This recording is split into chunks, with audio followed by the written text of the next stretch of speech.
Jadi ya, hari ini kita akan membuat rurak di sini. Nantinya ini akan menjadi wadah tempat kita menyimpan sampah-sampah di sekitar tanaman kakao kita agar bisa menjadi sumber nutrisi yang baru untuk tanaman kita. Baiklah, kita akan langsung menggali lubangnya.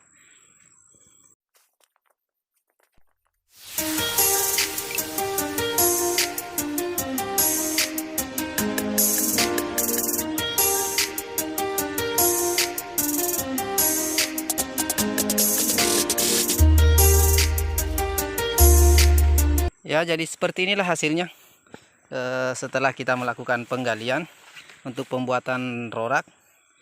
Jadi tanah dari hasil galian kita buat ke pinggir dahulu.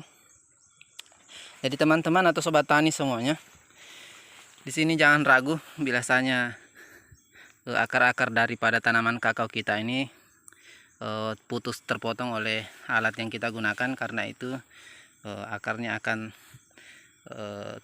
tetap tumbuh lagi ya, akar-akar yang baru, sehingga bahkan mungkin bisa lebih banyak akarnya.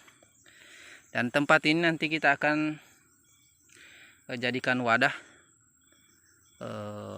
menampung kira-kira bahan-bahan sampah yang ada di sekitaran kebun kakao kita, yang nantinya bisa menjadi sumber nutrisi alami buat tanaman kakao kita.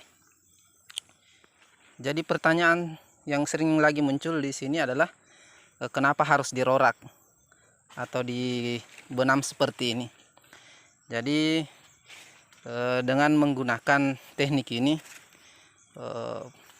proses pelapukan atau penguraian daripada sampah-sampah ini itu akan lebih cepat biasanya tertimbun, karena kelembaban tanahnya itu terjaga, bahkan cenderung basah, sehingga proses penguraiannya bisa lebih cepat. Dan kita bisa melihat sendiri di sekitaran tanaman kakao kita, contoh daun-daun seperti ini. Biasanya di musim kemarau ini tidak akan lapuk atau bahkan susah untuk terurai. Berbeda dengan bagian bawah seperti ini sudah mulai terurai. Dan ini jika kita melihat dari sampah-sampah ini, biasa ada akar-akar kecil ini yang menyerap nutrisi daripada daun-daunan.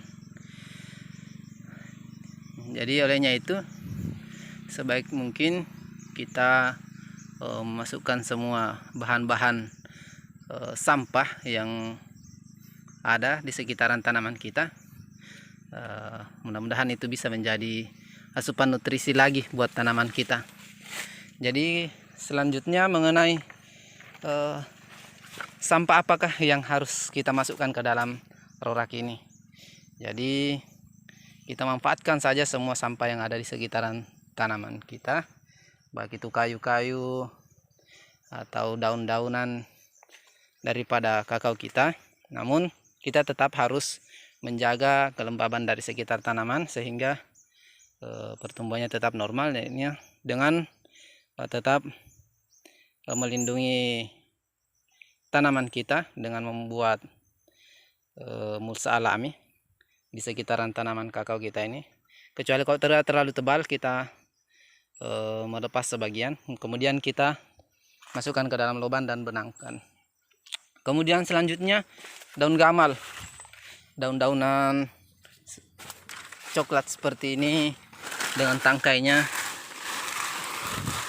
Ini hanya sebagai batas bahan contoh.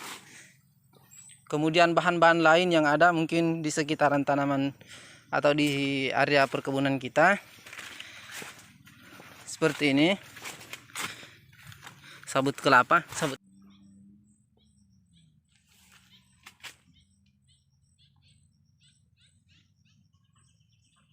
kelapa ini sangat baik untuk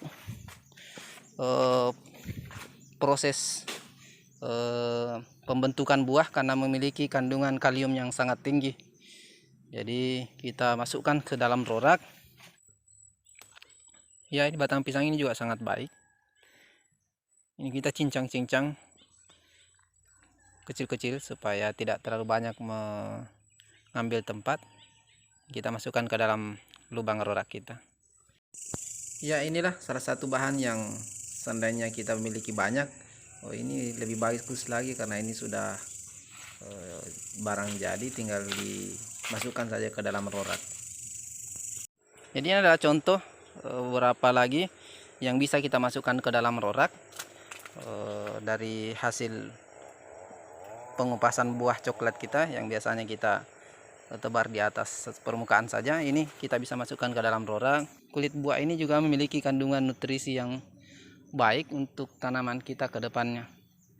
Jadi untuk menghasilkan organik tidak mesti kita harus membeli bahan-bahan yang biasa kita dapatkan di toko-toko pertanian. Ternyata itu bisa kita buat sendiri secara alami.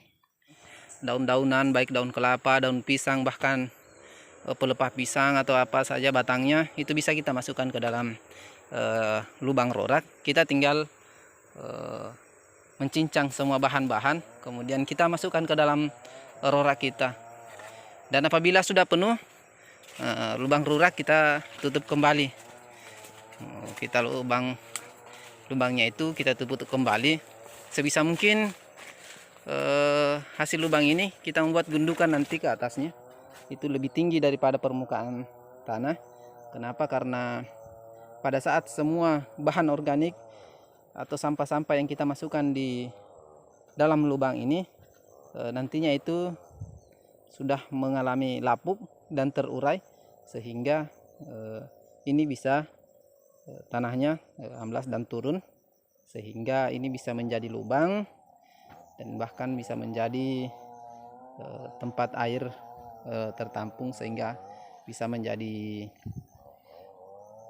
wadah tempat daripada penyakit ini bisa muncul. Jadi itu mungkin mengenai rorak dan keunggulan daripada organik itu nanti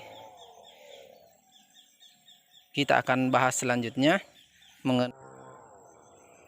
Jadi ini adalah hasil daripada pembuatan rorak. Jadi pertanyaan lain selanjutnya adalah berapa banyakkah rorak yang harus kita buat? Mungkin seperti itu pertanyaan selanjutnya. Jadi ini kita buat rorak semacam ini, itu bisa mewakili daripada 4 pohon tanaman kakao. Jadi kita bisa melihat di sini. Jadi kita berada atau rorak ini berada di antara 4 tanaman kakao. Ini asupan nutrisinya ini bisa diserap oleh keempat tanaman ini. Jadi selanjutnya kita membuat selingan lagi. Jadi di sini kita kosongkan antara keempat ini karena tanaman yang 2 itu sudah ikut menyerap di rorak yang kita buat tadi. Kemudian kita masuk lagi ke lubang selanjutnya di sini. Jadi di sini lagi kita buat untuk diserap oleh keempat tanaman selanjutnya. Begitulah seterusnya, dan baik itu ke arah kiri atau kanan, bahkan depan dan belakang. Namun ini barisan ini semua dapat rorak, dan barisan selanjutnya ini sama sekali tidak ada rorak. Jadi ini tidak ada sama sekali roraknya. Nanti di barisan selanjutnya seperti ini baru lagi kita membuat rorak. Jadi itu mungkin mengenai jumlah rorak yang harus kita buat, itu disesuaikan mungkin dengan luas lahan.